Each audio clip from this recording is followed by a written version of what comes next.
seus lares o programa Quarta Dimensão, agora na TV Vila Velha, a TV que a nossa gente vê. Eu acho que alguns pregadores perderam o senso da realidade.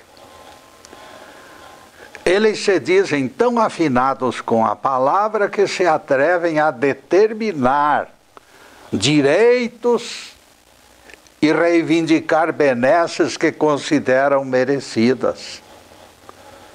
Quem vive na palavra, dizem eles, de boca cheia, sem qualquer vergonha, determinam: mal, vai embora, e o sofrimento desaparece. Neste momento, o orgulho toma conta daqueles pregadores.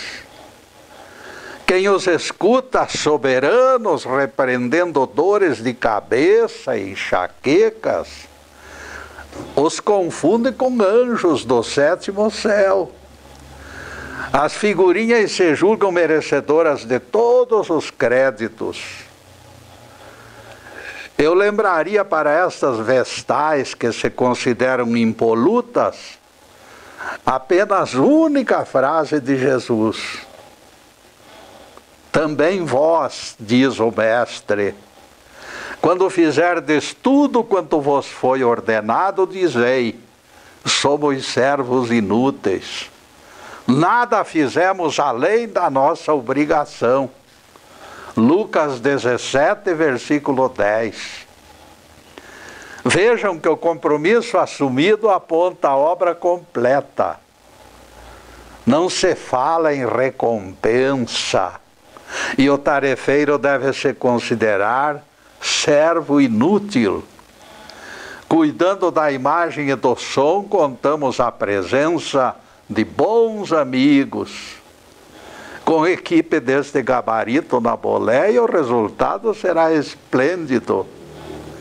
O tema de hoje será: a dor imita o sol, faz crescer.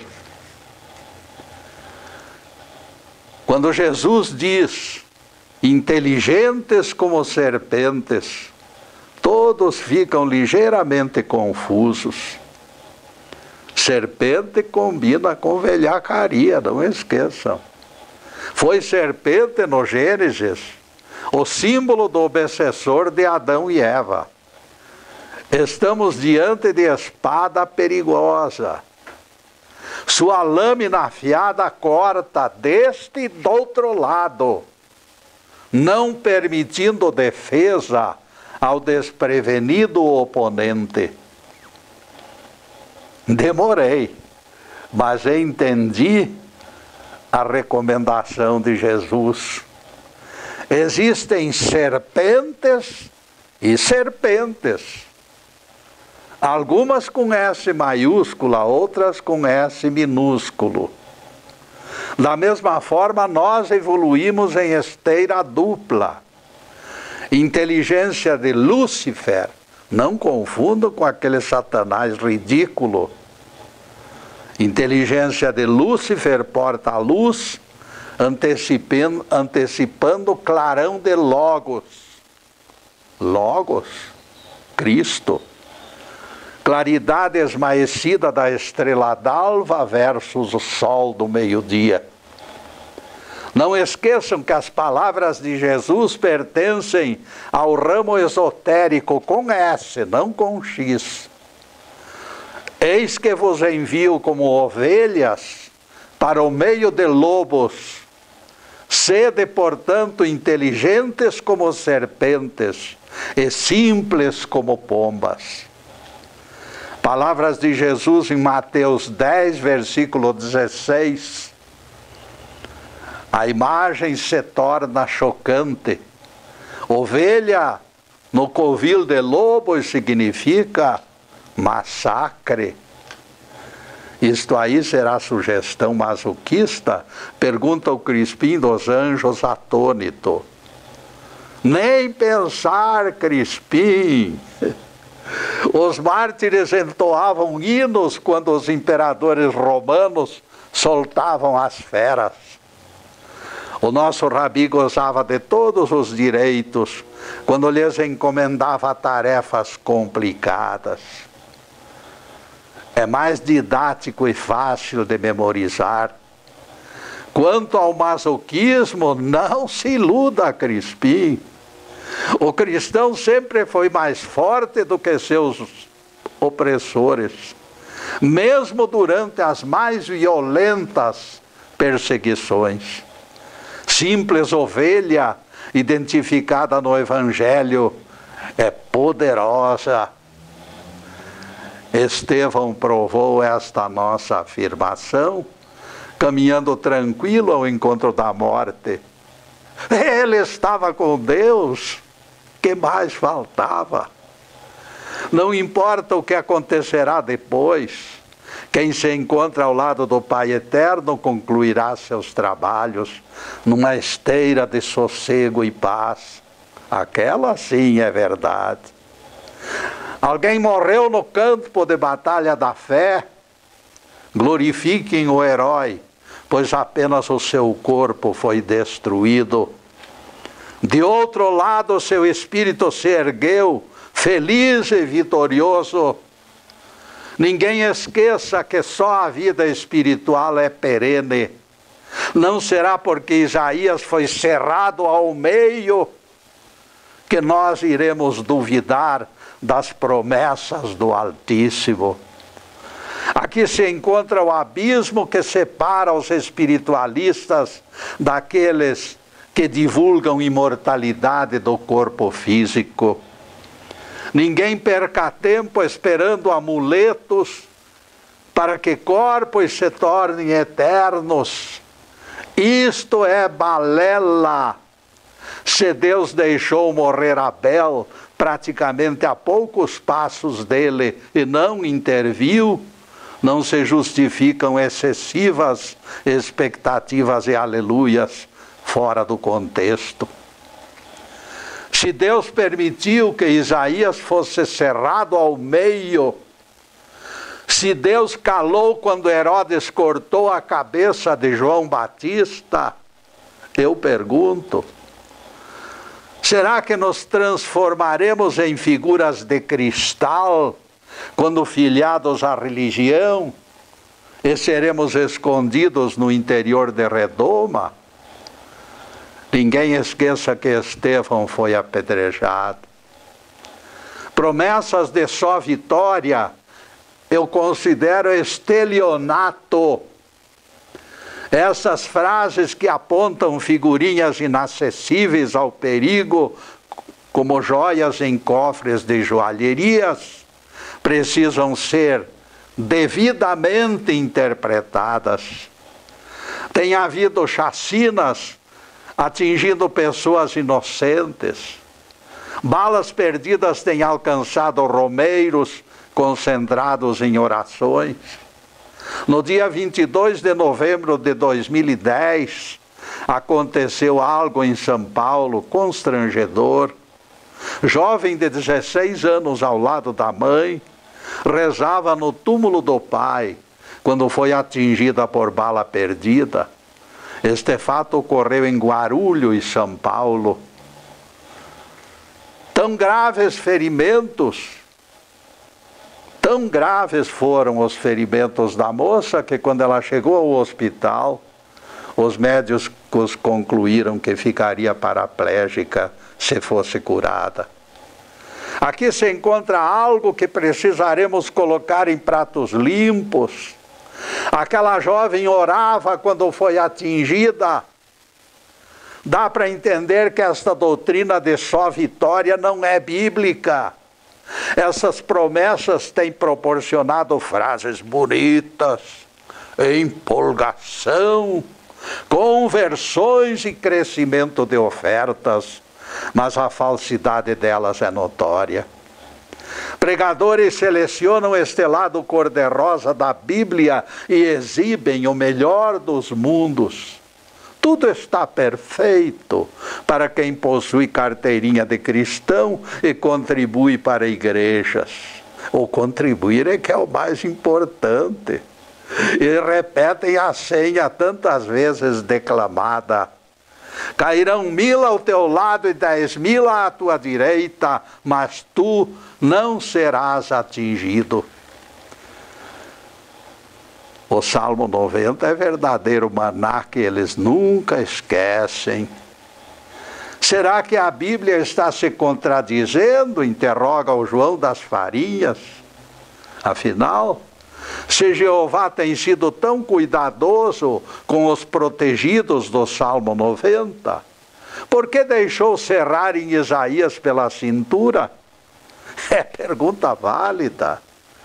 Isaías foi um dos maiores profetas bíblicos. A explicação se encontra dentro do próprio Salmo 90, nos versículos 15 e 16. Ele me invocará, e eu lhe darei resposta. Na sua angústia, eu estarei com ele, livrá-lo-ei e o glorificarei. Ele será saciado com longevidade, e eu lhe mostrarei a minha salvação. Salmo 90, versículos 15 e 16.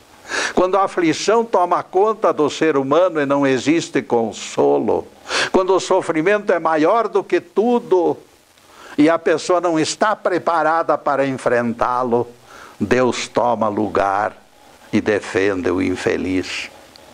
Cessa tudo o que a musa antiga canta, como diria Camões. Eu tenho para comigo que o Pai Celestial suspende o próprio livre-arbítrio para alcançar aquela alma angustiada. E neste angustiada, meus caros, nós vamos fazer a primeira interrupção do programa para os comerciais do canal. Mas é um instantinho só. Daqui a pouco estaremos de volta. Obrigado.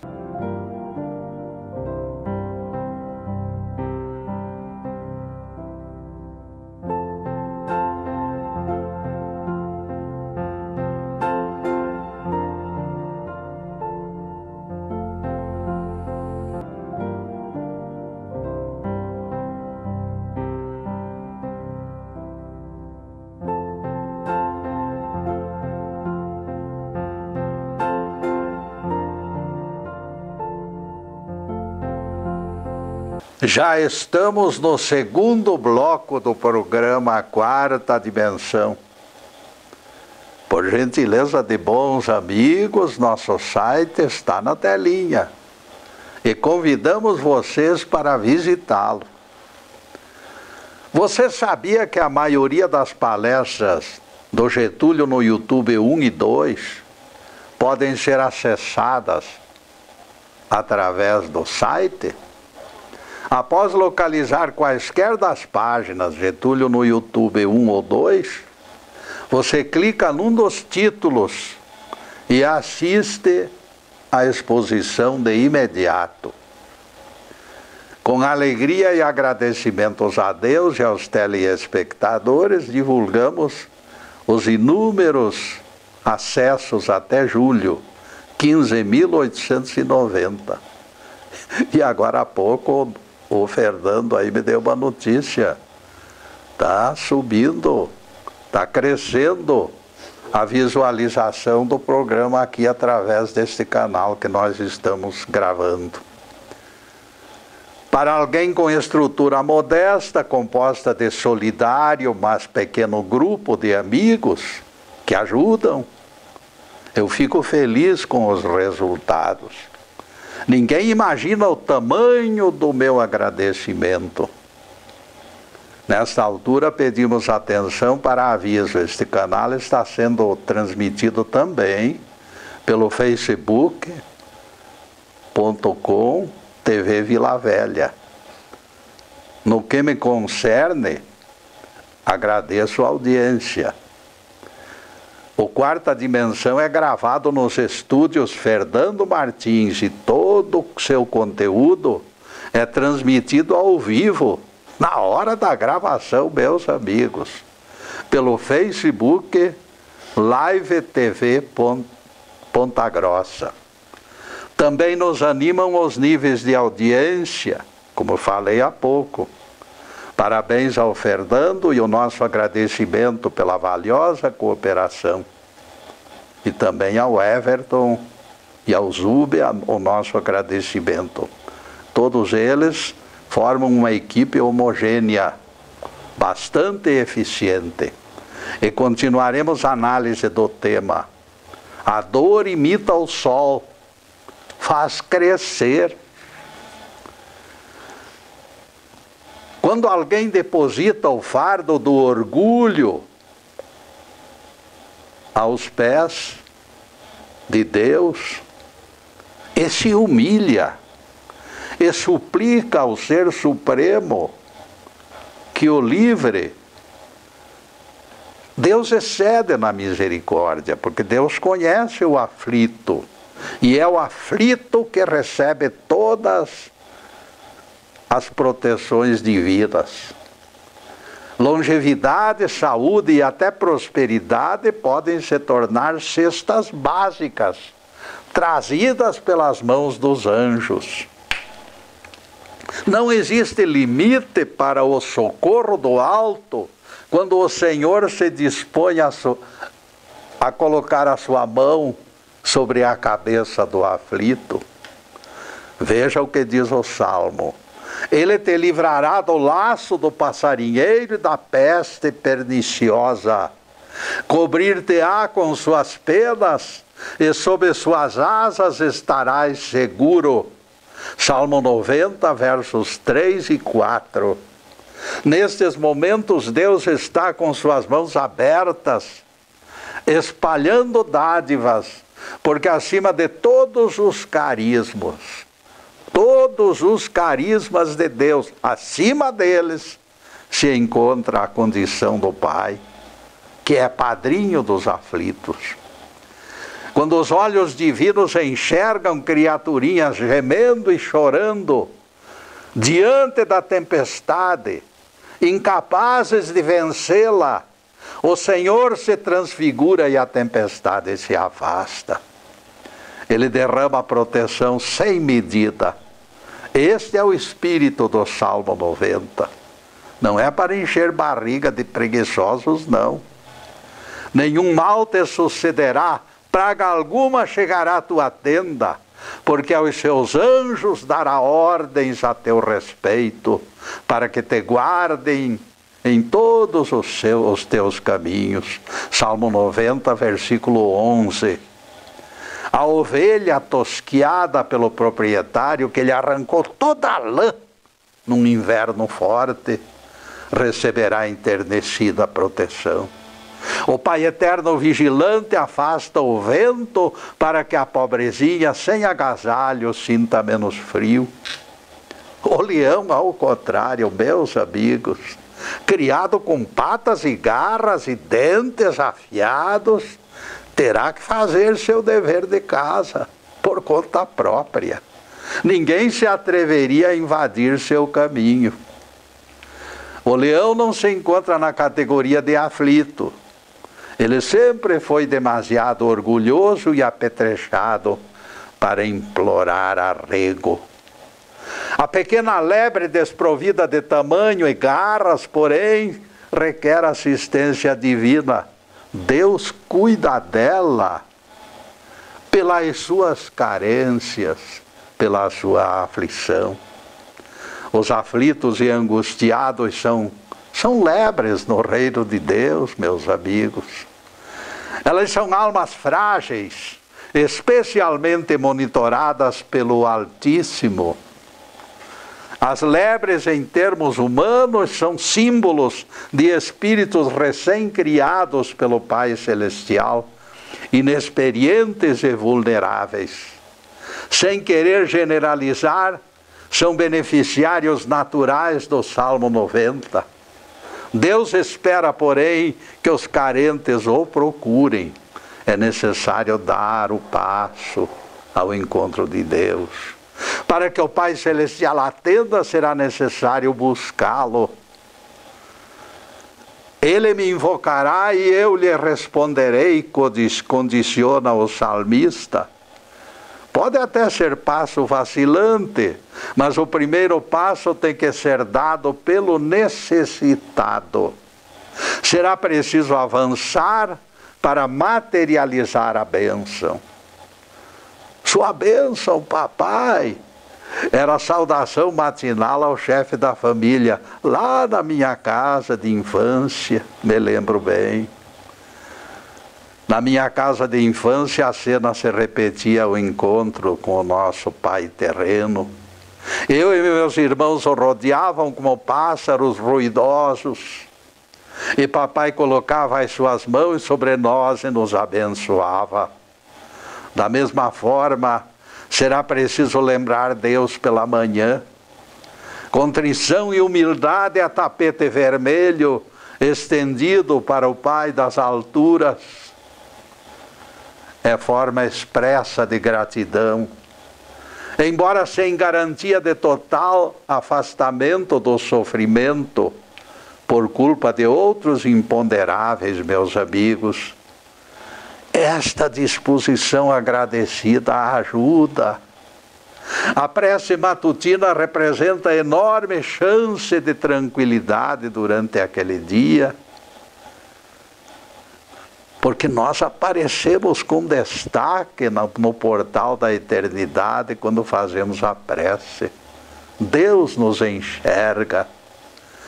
Em planetas de provas, todavia, ninguém alcança o nirvana. Nós estamos na Terra, meus amigos. Não podemos ter tudo o que nós queremos. Temos que entregar os pontos e dizer que a coisa não é fácil.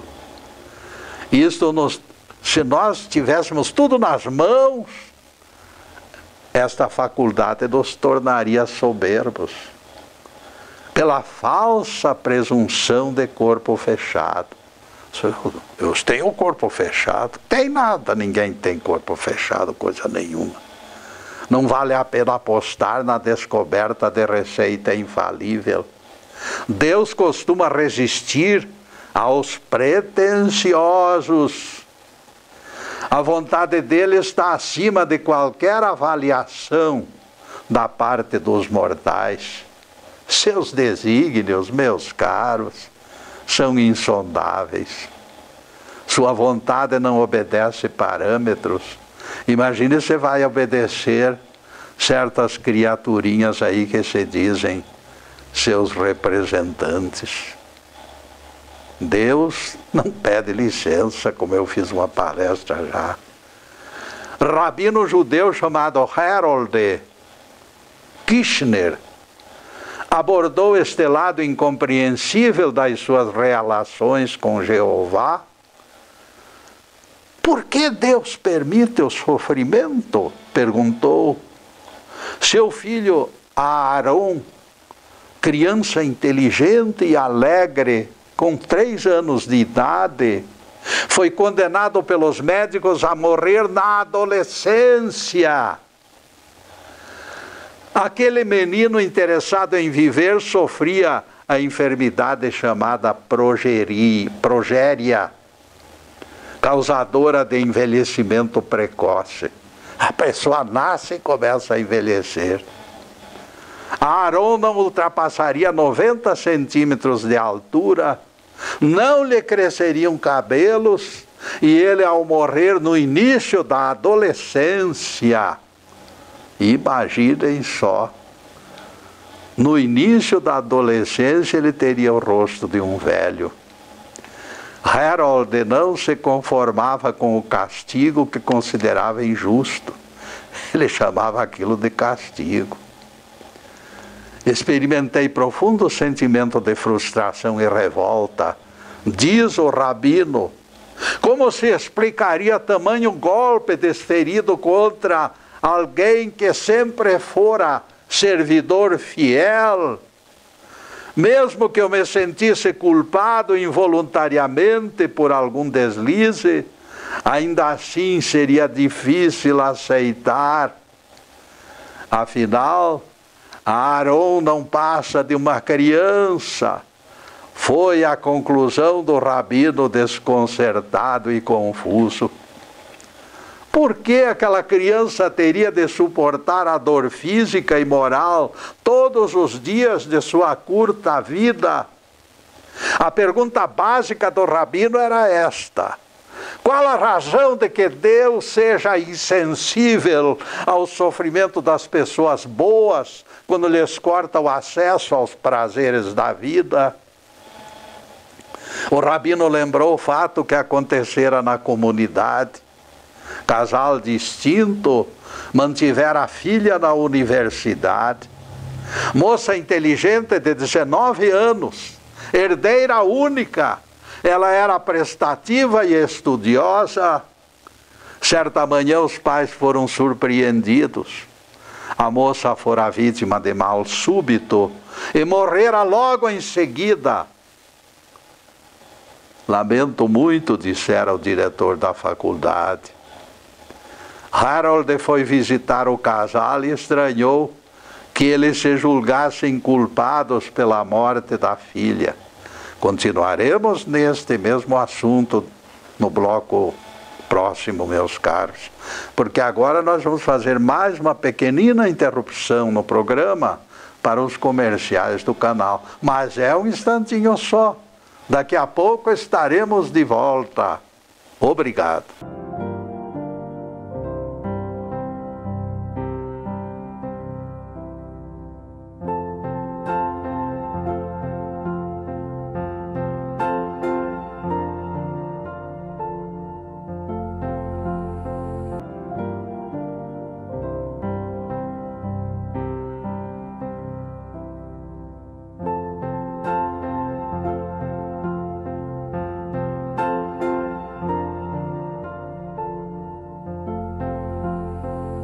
Estamos retornando com o programa Quarta Dimensão, terceiro bloco.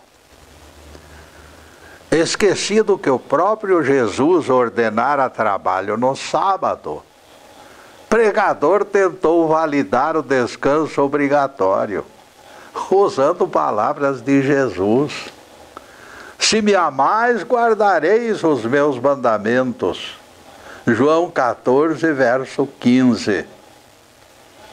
Se Jesus ordenou o trabalho no sábado, como aceitar o preceito de autoria de Jesus?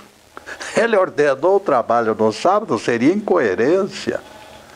Ao contrário da pretensão do pregador, a frase se mostrou inválida, pois foi o próprio autor que mandou o homem curado carregar o leito, sem nenhuma necessidade. Nesse caso, Jesus é o infrator, entre aspas, da sua própria lei. Pode uma coisa destas? Aliás, no momento que Jesus disse ao paralítico curado, carregue tua cama, no meu entendimento, ele criava novo mandamento. E o feitiço virou contra o feiticeiro. Dita ordem do mestre, atualizada, deveria ser obedecida pelos que amassem Jesus. Aquilo se tornou preceito. Carregue a cama, se tornou preceito. O homem curado foi o primeiro executor da ordem do Cristo. Ele apagou, meus amigos, ele apagou o sinal vermelho de feriado no sábado. É coisa do passado. Recordem que Jesus disse: se me amais, guardareis os meus mandamentos. Dali em diante, os seguidores admitiram que Jesus valorizara por igual todos os dias da semana, porque Deus criou todos os 7 dias da semana. A ordem de Jesus mostrou que o decálogo fora ultrapassado e envelhecera como código. E depois desse pinguinho de doutrina, a continuação do tema: a dor imita o sol, faz crescer. Vejam, meus amigos, o que respondeu para o rabino aquele casal que perdeu a filha. Vejam como é difícil de equacionar essas coisas que a Bíblia nos fala e que nós entendemos e que os espiritualistas estão batalhando para colocar tudo nos seus lugares. Vejam o que ele responde. O que o casal responde? Não jejuamos no último Yom Kippur, disseram os pais da moça, e Jeová levou nossa filha como castigo. O rabino Harold ficou horrorizado com a interpretação bíblica do casal. Quem poderia ter lhes ensinado que Deus decreta mortes pelo esquecimento de rituais, de cerimônias? Frequentemente vítimas de tragédia procuram consolar-se. Deus tem razões que desconhecemos, dizem alguns. Durante momentos de desatenção, crianças se afogam em piscinas. Isto serve para abrir os olhos dos pais, dizem alguns. E nós perguntamos, será que Deus não conhece a alternativa menos traumática para ensinar seu povo? O rabino Harold outra vez toma a palavra. Minha criança morreu com 14 anos. Não me consola a ideia da minha escolha como escarmento, como exemplo. De boa vontade eu dispensaria qualquer mérito para ter minha criança de volta, diz o rabino. Será que Deus abranda o vento sobre o cordeiro tosquiado e nunca aperta a garganta mais do que o suportável? Alguns aflitos duvidam. Esta tese perde força quando a realidade exagera nos maus tratos. Casamentos desmoronam quando cônjuges não suportam o falecimento de filhos. Outros que se tornam cínicos por incapacidade de entender a perda. É verdade que a provação tem servido para humanizar a alguns, para humanizar grande parte da humanidade. Mas a dificuldade persiste, meus caros. O preço se torna impagável de tão alto. Não existe padrão de resposta, mas no geral não tem sido fácil. O Senhor certamente vem recebendo queixas, sua justiça pesa demais, e nós entregamos a palavra outra vez ao rabino Harold Kirchner para comentários. Ano e meio depois da morte de Aaron, eu descobri que ultrapassara a fase de autocomiseração e aceitara reciclar o decreto divino. Compreendo que os livros sagrados jamais prometeram vida sem sofrimentos. Jesus mesmo disse, no mundo tereis aflições. Simplesmente, eles nos garantem que nunca ficaremos sozinhos. Em qualquer circunstância, Jeová e os anjos estariam conosco. O tempo, diz o rabino Kirchner, o tempo refrescou nossa memória ingrata. Aquele homem que presenteou raqueta de tênis para meu filho, a mulher que lhe deu violino feito à mão, que o fez bastante feliz, o jogador de beisebol que lhe entregou bola autografada,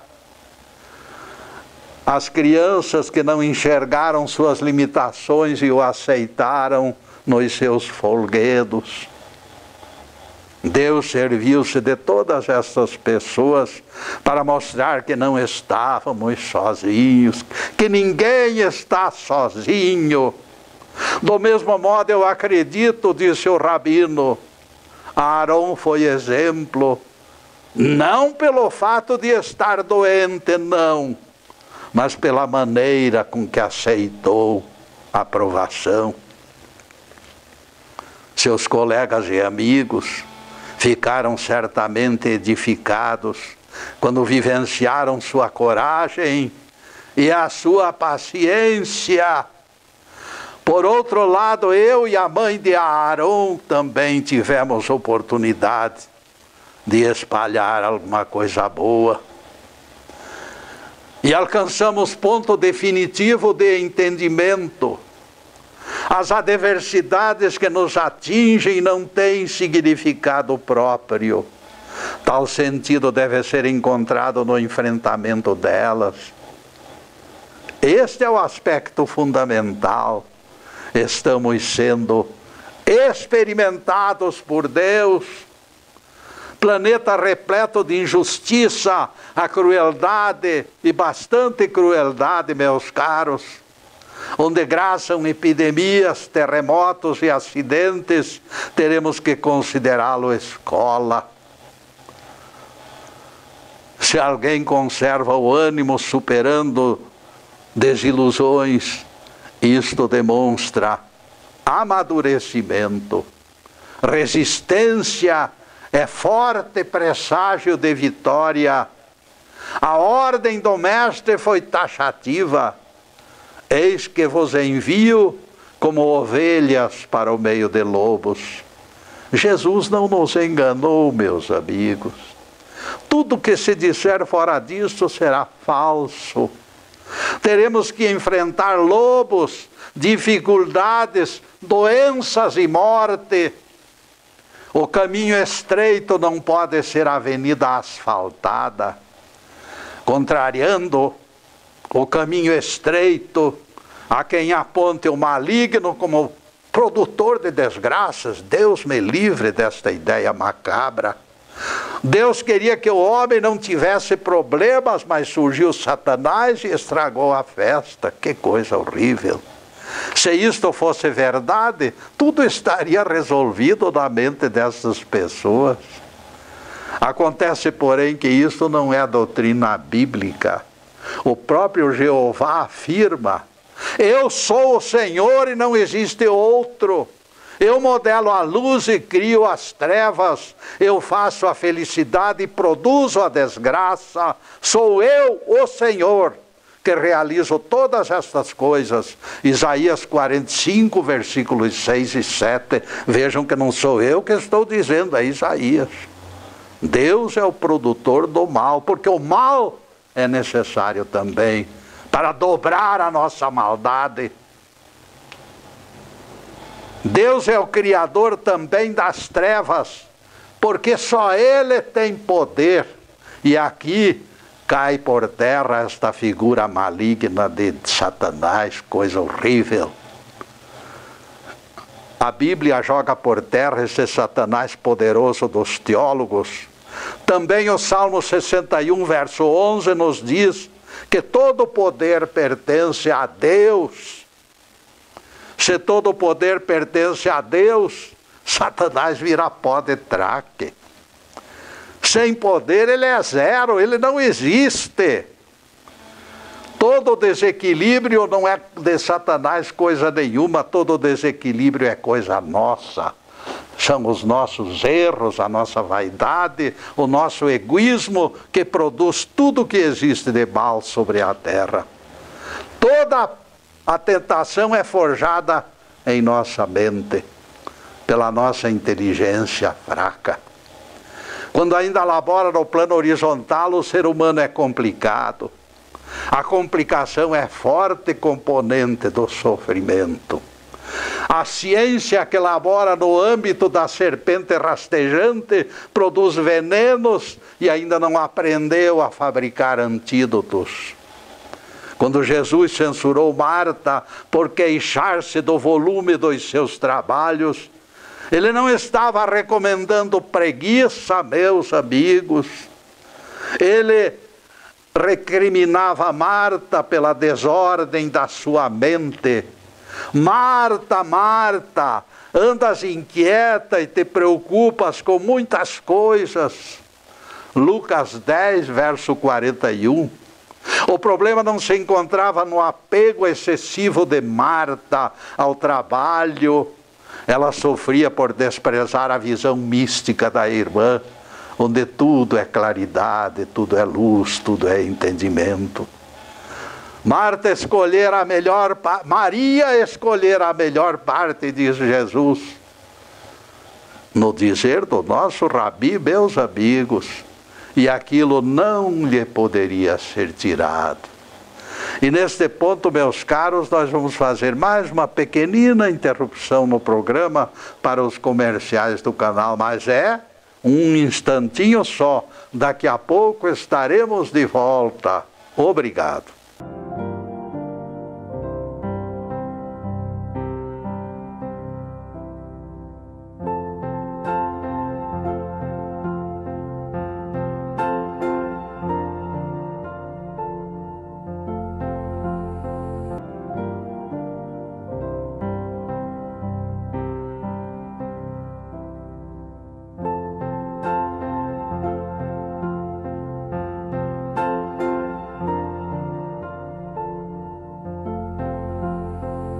Atingimos o último bloco do programa Quarta Dimensão. O relógio está correndo adoidado. E não esqueçam as tardes de sexta-feira, quando divulgamos páginas do Evangelho e da Bíblia, sem algemas. Para a próxima semana estamos trabalhando noutro assunto extraído da Bíblia e especialmente dos Evangelhos. Vidas preciosas não se contam pelo calendário. Jesus viveu na terra somente 33 anos e valeu por eternidade. Lionel Rothschild, banqueiro em Paris, dominado pela tristeza, escreveu em seu diário: eu me sinto morrer todos os dias. Os milhões do banco eram essenciais para aquela figurinha. Quando a crise surgiu, Lionel Rothschild perdeu o rumo, porque não havia alicerce em sua vida. O dinheiro nunca foi alicerce. Na travessia do deserto, o povo hebreu foi assediado por cobras. Então Deus ordenou a Moisés que fizesse serpente de bronze e a colocasse sobre haste. Quem fosse mordido olhava para aquela figura e sarava. Números 21, verso 9. A serpente rastejante morde o calcanhar do povo. A serpente sublimada salva o povo do veneno. Elevado pela cruz do Calvário, Jesus se identificou com o símbolo do Velho Testamento.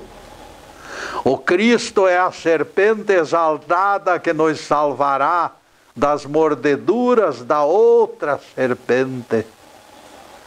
O Cristo esmagará a cabeça da serpente rastejante. Percebam que a Bíblia fala em duas serpentes. A rastejante raciocina em termos de venha a nós o vosso reino. A outra prefere que seja feita a vontade de Deus.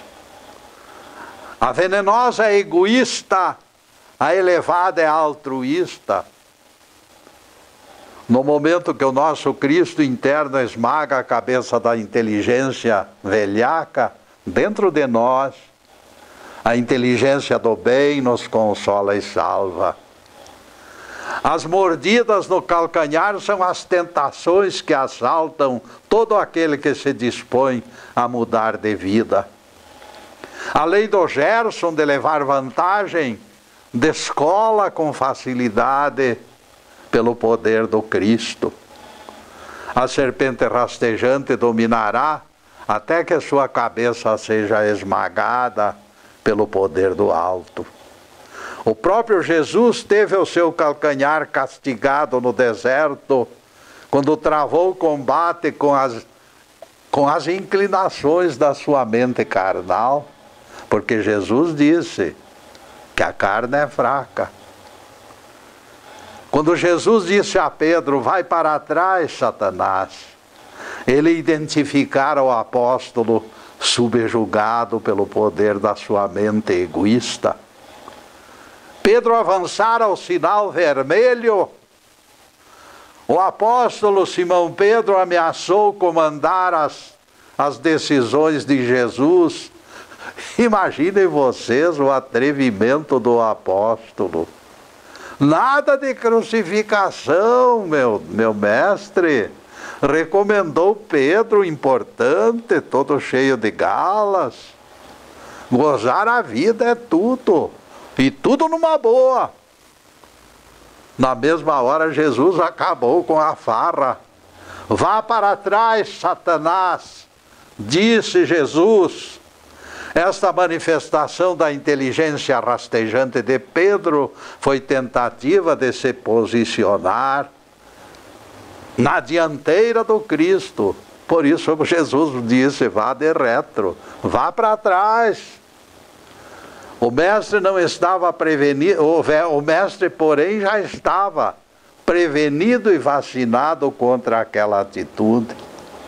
Depois de jejuar 40 dias no deserto, sua mente lhe oferecera riquezas e facilidades. Tudo isto te darei, se prostrado me adorares. O príncipe do mundo deseja colocar o Cristo sempre em segundo lugar, mas nunca conseguiu. A inteligência horizontal faz esforços enormes para destruir o caminho estreito e criar um caminho florido, largo, conduzido por carretas imaginárias em sua mente. Implantar a avenida larga é o desejo da serpente rastejante. Por isso, o nosso modelo de civilização está se esgotando. Quanto mais os ricos prosperam, mais favelas surgem. O maior fabricante de sofrimento que eu conheço é o egoísmo. A economia vai mal para os pobres, enquanto as minorias prosperam. A corrupção obriga os impostos e as dívidas públicas a crescer cada vez mais. A fornada, embora cresça, não satisfaz a demanda. Estelionatários jogam areia nos olhos de todo mundo, ficando sempre com a fatia maior. Uziel, ben Judá, possuía 20 moedas de prata deste tamanho. Eram valiosas aquelas moedas. Sem necessidade imediata daquele dinheiro, ele o entregou nas mãos do agiota, Simão Bartolomeu, para que rendesse juros. Passado algum tempo, Uziel pediu resgate, precisou do dinheiro, foi lá e pediu o resgate da conta. Qual não foi a surpresa? Quando o agiota negou a conta, descaradamente, com a maior cara de pau. Eu já lhe devolvi este valor, declarou Bartolomeu, você não lembra? O malandro foi intimado para julgamento no conselho dos rabinos. Antes de comparecer, que fez ele? Maliciosamente o larápio colocou num furo que tinha, no buraco interno da sua bengala, ele fez um furo.